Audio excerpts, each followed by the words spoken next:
Olá, alunos do oitavo ano, tá certo? Boa tarde para todo mundo. Aqui é o professor Pedro e estou aqui para gravar mais uma aula de português. Esse é o nosso novo modelo de aula, tá certo? As aulas agora vão ser assim por vídeo, pelo menos as minhas aulas, tá certo? Eu vou explicar o conteúdo, você vai assistir e é bom esse formato pelo seguinte: esses vídeos vão ficar gravados no meu canal do YouTube, tá certo? Então, se por acaso algum dia não der para você assistir a minha aula na segunda-feira, não se preocupe que ele vai ficar lá. Você pode na terça-feira assistir, fazer a atividade e me mandar a foto para mim colocar a sua presença, tá certo? Então é bom por causa disso, mas é sempre bom que você esteja no horário certinho, tá certo? Esteja num lugar tranquilo, calmo, com celular, ou computador, tablet, não sei por onde você está assistindo, com livro e caderno na mão, tá certo? Lápis, caneta, tudo bem direitinho, seu material tudo bem organizado, para nós começarmos mais uma aula de português, tá certo? Eu sei que tempo é complicado, por causa da pandemia, da preguiça mesmo, eu sei disso, da preguiça realmente, mas vamos nos esforçar, vamos nos interessar, vamos focar no estudo, porque a pandemia vai passar e o estudo ele vai permanecer, tá bom? E logo logo nós estaremos, se Deus quiser, reunidos na sala mesmo, na escola, tendo aquele contato com os colegas e com o professor aqui, tá bom? Então vamos para a nossa aula, tá certo? Vamos lá.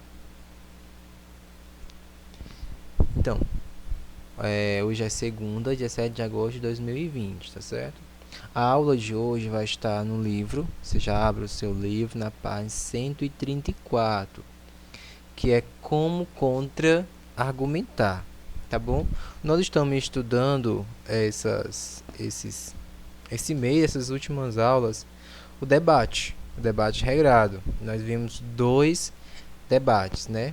O primeiro foi sobre o rodeio e o segundo debate sobre a geração millennials, né? A nossa geração, que você faz parte dessa geração.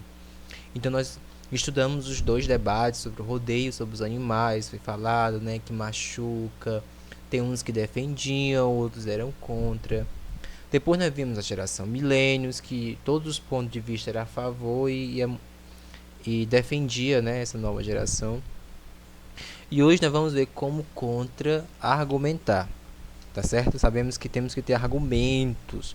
Num debate, se você for tomar uma posição, você tem que ter argumentos para defender aquela posição que você tomou. Então, a aula de hoje, nós vamos estudar um pouquinho mais sobre isso, tá ok? A contra-argumentação é um procedimento que prevê a introdução de argumentos contrários ao ponto de vista defendido e a desconstrução deles na sequência. Nós vamos ver isso e entender mais detalhadamente quando a gente for ler, né, os exemplos, atividades que tem aqui. Na atividade 1, no livro de vocês, presta atenção, temos aí trecho da fala do Tenório de Vasconcelos, que era aquele primeiro debate que vocês viram e assistiram, que eu mandei o vídeo também, né? Que aqui no caso ele está defendendo o rodeio. Então vamos ver como ele utiliza a contra-argumentação aqui nessas duas falas dele. Então agora eu quero que vocês leiam comigo. Podem ler no computador, como também podem ler. Pode ler aí no seu celular, tablet, como também pode ler no livro, tá certo? Fique à vontade. Existem vários circuitos de rodeios aí que eu não respondo por nenhum, porque existem rodeios e rodeios. O Brasil tem 1.500 rodeios e eu acho que uns 800 tem mesmo que fechar. O pessoal de entidade protetora de animais estão mais circunscritos aqui na região de São Paulo, que existe muito rodeio mambembe por aqui, né? Olha essa palavra que ele utilizou, né? A palavra mambembe. O que vocês acham que é mambembe? Essa palavra aqui, se você procurar no dicionário, você não vai encontrar o significado para ela, né? Porque é uma palavra que ele utilizou, mas de acordo com o contexto, um rodeio mambembe será aquele rodeio que não tem autorização, aquele rodeio clandestino, que realmente os animais são maltratados, tá certo? Então, eu acho que estão certo. Muita coisa o pessoal da entidade protetora de animal tem razão, né? Mas tem que entender que é possível se fazer um rodeio sem agressão ao animal. Como é possível um jogo de... Aí ele continua a fala dele. Então, Tenório de Vasconcelos estava defendendo o rodeio, mas aqui ele utiliza um contra-argumento, né? Ele reconhece que existe muitos rodeios que realmente maltratam os animais. Ele até define como rodeios mambembe. Mas aqui no fim ele já dá outra opinião, né? Ele já usa um outro contra-argumento. Ele fala que tem que entender que é possível fazer um rodeio sem machucar, sem agredir o animal. Então aqui ele utilizou praticamente um ponto de vista para justificar o outro, tá certo? Ele reconheceu que existe rodeio, sim, que precisa ser fechado. Porém, ele também disse que existem como fazer um rodeio, né, sem agredir o animal. Agora vamos ler a segunda fala dele. Continua. O que machuca o boi, eu alerto você do seguinte. O que machuca o boi, se for feito de maneira incorreta, não é a corda que vai na virilha, é a corda que vai no peito. Se duas pessoas puxarem, machuca essa região do animal. Então só é permitido por lei uma pessoa tracionando aquilo. Então, nós estudamos em quilograma força repetir aqui. O tanto que pode ser tracionado. Ó, o tanto que pode ser tracionado. Então, só um pode tracionar. Se dois tracionarem, machuca. Se vocês verem isso aqui em São Paulo, vocês proíbam o rodeio, tá certo? O rodeio que tem prova do laço. Não pode ter prova do laço. Então aqui ele tá defendendo, né? Ele disse, segundo os estudos, né, o que machuca um boi é uma corda. E essa corda, ela só machuca se for puxado por duas pessoas. E ele está defendendo que o rodeio em São Paulo, no caso, né, ele quer reabrir o rodeio em São Paulo, que no caso é onde tem a grande concentração dos rodeios em São Paulo. E ele quer essa reabertura. Aí ele fala assim, ó, olha aqui o que ele contra-argumenta aqui. Se vocês verem isso, né, que está acontecendo de duas pessoas puxar a corda ao mesmo tempo, que não machuca o animal, aí vocês fecham, né, aí vocês proíbam. Mas se vocês não virem isso, né, não é para proibir o rodeio. Então aqui ele está usando um contra-argumento para defender o seu ponto de vista, tá certo? E também ele fala que também não pode ter a prova do laço, né, porque essa prova do laço também machuca ali o animal, tá bom? Então esse é o texto. Agora vamos responder a A1, tá certo? Os subitens A, B, C, D e E, ok? Então vamos lá, vocês peguem lá o caderno de vocês, o lápis, texto preparado, não precisa copiar as perguntas, tá bom? Não copiem, apenas as respostas, tá certo? Então vamos lá, primeira questão. Que ponto de vista o professor está tentando comprovar? E aí, pessoal, de acordo com a minha explicação, com a leitura, qual é o ponto de vista que ele está tentando comprovar aqui, né? Qual é? Me respondam aí, digam aí, tá certo? Então, mas eu creio que todo mundo vai colocar que ele está tentando provar que existe sim a possibilidade de fazer um rodeio sem agredir o animal. Qual argumento contrário a seu ponto de vista reconhece como verdadeiro, né? Ó, que eu falei, tem um argumento, até eu citei aqui, versículo 1, que ele utiliza um contra-argumento aqui, provando que realmente eles estão certos, tem uns rodeios que machucam mesmo o animal. E aí? Respondam aí a 2, tá bom? A B, desculpa. Tá fácil. C. Qual argumento ele usa para defender seu ponto de vista diante desse argumento contrário? Qual é o argumento que ele utiliza? Ele disse aqui, ó. Ele utiliza o argumento que só a corda, né? A corda só machuca o animal se for tracionada por duas pessoas. Ele utiliza aqui, ó. Então, só é permitido por lei. Olha aqui, ó, por lei. Então, ele utiliza até a lei aqui que dá a permissão para o rodeio ser aberto, né? Ele utiliza esse contra-argumento que a lei permite que uma pessoa tracione a corda, né? E que duas pessoas machucam o boi, mas se for só uma, não machuca. Então, esse é o contra-argumento que ele utiliza. Respondam aí na C. Agora a D. No primeiro trecho, que palavra inicia a contra-argumentação? Ele dá uma explicaçãozinha e tem uma palavra que começa. Essa palavra aqui, ó. Vou até grifar ela para vocês.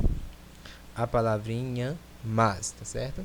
Ele explica que realmente existem rodeios aí clandestinos que machucam os animais, mas, ou seja, portanto, ele dá ali o seu ponto de vista.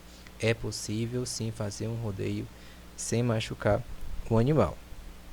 Então a palavrinha mais. Vocês respondam aí a palavrinha mais, ok? D. Desculpa, identifiquem entre as afirmações a seguir aquelas que explicam corretamente por que um debatedor deve incorporar à sua fala alguns argumentos contrários ao ponto de vista que defende. Então vamos lá. 1. Para revelar que fez uma reflexão ampla sobre o assunto e conhece os argumentos contrários. Sim, né? 2. Para mostrar que é sensível a outros pontos de vista. Também, né?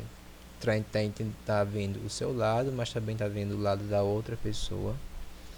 3. Para evidenciar sua neutralidade em relação ao tema. Não tem como. Se ele está ali defendendo, então ele não pode ser neutro. Ele tem que tomar uma posição, ou de um lado ou do outro. Tá certo? Ele não pode ficar neutro durante um debate. Então, respondam aí. Agora vamos para a questão 2, certo? Qualquer coisa pode pausar o vídeo quantas vezes quiser. Pausa, responda e depois volta novamente. A questão 2. Na questão 2 temos um texto, também bem interessante, né? Leia esse trecho de um artigo jornalístico que discute o plantio de árvores em áreas urbanas e responda às questões. Então vocês podem ler tanto pelo seu celular, aqui, né, pela gravação, como também pode ler pelo livro, certo? Agora eu vou ler pelo livro, tá bom? Então, se quiser, podem me acompanhar na leitura. Calçadas arborizadas encantam ainda mais na primavera. No entanto, é preciso conhecimento e cuidado para evitar o plantio errado e problemas nas vias públicas. É indiscutível que as árvores deixam as áreas urbanas mais bonitas e mais inspiradoras, principalmente na época de primavera, quando as flores vai além da beleza, trazendo também qualidade de vida, causando melhoria do ar com a diminuição da poluição, mais sombreamento e frescor, o que permite uma temperatura mais agradável. As árvores também reduzem o excesso de ruídos das grandes cidades ou regiões próximas a rodovias. Então, aqui foram mencionados vários pontos positivos em ter uma rua bem arborizada, né? Cheia de árvores, traz sombra, traz diminuição da poluição, diminuição dos ruídos, né? Dos carros, uma temperatura mais agradável, frescor. Mas ele continua. Mesmo assim, ninguém pode sair plantando qualquer espécie nas calçadas. A paisagista Daniela Cedo ressalta que o planejamento ornamental no plantio de árvores exige cuidado e conhecimento técnico para que elas não se tornem impróprias ao local depois de crescidas. Para isso, as espécies devem ser muito bem escolhidas, pois a ausência de um plano antecipado pode acarretar quebra da calçada, danos à rede elétrica e comprometimento de edificações. Então, no primeiro, fala sobre os pontos positivos, né, o que uma árvore pode trazer para a cidade, porém, no último parágrafo, ela dá um alerta, né, traz aqui alguns pontos negativos, ou seja, alguns problemas que a árvore ela pode trazer se não for bem, bem planejado, né, o projeto. Ok? Então agora vamos responder a questão A. A questão A, ela pede para você fazer um esquemazinho no seu caderno. Você vai fazer numa folha separada, tá bom? Você vai virar o seu caderno de horizontal, porque senão não vai caber, não vai dar certo. O esquema a seguir foi produzido com os dados retirados do texto, mas está incompleto. Copie-o no caderno e complete-o, observando o sentido das palavras que unem as informações colocadas nas caixas. Use o caderno na posição horizontal, como já pedi para vocês. Aí eu fiz aqui mais ou menos um exemplo, tá certo? O que está aqui no livro. Então vamos lá. Plantio de árvores em áreas urbanas. Vocês podem pausar o vídeo agora e copiar esse modelinho aí no caderno de vocês. Vamos ver. Oferece. O que é que o plantio de áreas urbanas oferece? Beleza, melhora no ar. E aí, de acordo com o primeiro parágrafo, o que mais o plantio de árvores oferece? Oferece o que? Temperatura agradável, né? Espero que caba aqui. Não vai caber, mas vocês podem colocar a temperatura agradável. O que mais pode causar? Não, o que pode oferecer? Redução de barulho, né? Ó. Redução de barulho. Aí vamos lá. Vamos primeiro terminar essa aqui. Então, beleza, melhora no ar. Graças a quê? Graças a que o plantio de árvores faz uma melhora no ar. Por quê? Graças a qual? E aí?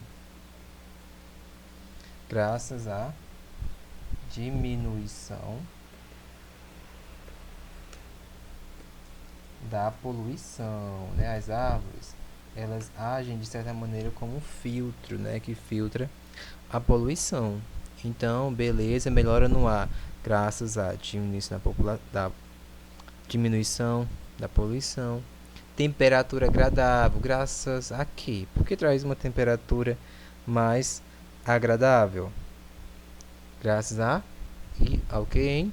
Quero ver vocês ao sombreamento. Muito bem, a árvore, ela traz sombra. E a sombra, consigo mesmo, ela traz um frescor, uma temperatura mais agradável. Vamos lá. Plantio de árvores em áreas urbanas exige o que, hein, pessoal? Exige, palavrinha, planejamento. Você não pode fazer. Se você colocou outra coisa, mas que tem o mesmo sentido, não tem problema, tá certo? Mas exige um planejamento. Escolher as árvores certas para evitar danos aqui. Para planejamento, porque se você plantar a árvore que não for adequada, vai prejudicar aqui, hein? De acordo com o texto. Colocaram aí já? Rede elétrica. O que mais? Calçadas. E aqui já está completo já. Edificações, tá certo? Então essa foi o nosso diagrama que o texto pede para fazer. Então vocês preencham aí, façam bem direitinho no caderno de vocês e depois me enviam a foto, tá bom? Então agora vamos para a B. Qual é a principal finalidade do artigo? Para que ele foi escrito? Foi para quê? Foi para divertir o leitor? Não, né? Foi para esclarecer aos leitores quanto à necessidade de planejamento, né? Quando for plantar árvores, né, nas vias urbanas, né, nas ruas. Então precisa ter planejamento, não pode plantar qualquer árvore, não. C. Por que é correto afirmar que o primeiro parágrafo amplia o que foi afirmado no título? porque o primeiro parágrafo ele fala sobre a beleza, né, que que a árvore oferece para a cidade, as, deixa eu ver, as importantes funções, né, que ela desempenha. Por isso, tá certo? Aí vira na página, tem mais algumas perguntinhas. Estamos acabando já, viu? A aula, não se preocupe. Estamos já no fim da aula. Qual expressão é empregada para enfatizar o ponto de vista defendido no parágrafo? Tem uma expressãozinha bem no início. Ok, no primeiro parágrafo fala é indiscutível, ou seja, não tem discutir, realmente foi comprovado, tá certo? Então ela usa essa expressão ali para começar a dizer o seu ponto de vista, enfatizar o ponto de vista dela. Aqui, explique porque os parágrafos seguintes iniciam uma nova linha de argumentação que desconstrói a expectativa construída no primeiro parágrafo. Observe, no primeiro parágrafo, ela fala sobre os pontos positivos. Já no segundo parágrafo, fala sobre o que, hein? Isso, os pontos negativos. Então, isso faz uma desconstrução. Então, a resposta seria essa aí que eu expliquei, né? Porque no segundo parágrafo, ela dá um sentido contrário à visão do primeiro. Ou seja, ela fala sobre os pontos negativos que o plantio inadequado, né, de árvores pode causar para a cidade. Coloca aí uma resposta melhor do que eu falei, tá bom? F. É correto afirmar que, se contrapor a essa expectativa, o produtor do texto a invalida? Não. A minha opinião é não. Tá certo? Aí fala a sua opinião. A minha opinião acho que é uma complementação. Tá certo? Porque ele fala sobre uma coisa, os pontos positivos, depois os pontos negativos. Isso não significa que você não vá começar a plantar árvore nas ruas. A pessoa que lê esse texto, ela não significa que, então pronto, não vou mais plantar árvore, porque está falando sobre tudo que pode causar. Não, ela vai ter um cuidado maior ao escolher as árvores, né? Então a minha opinião é não, mas dê a sua opinião aí também, tá certo? G. Qual expressão foi usada para iniciar a nova linha de argumentação? Vamos lá, é a expressão ressalta, né? Deixa eu ver aqui só um minutinho. Mesmo assim, ok? E um equivalente seria apesar disso. A expressão mesmo assim.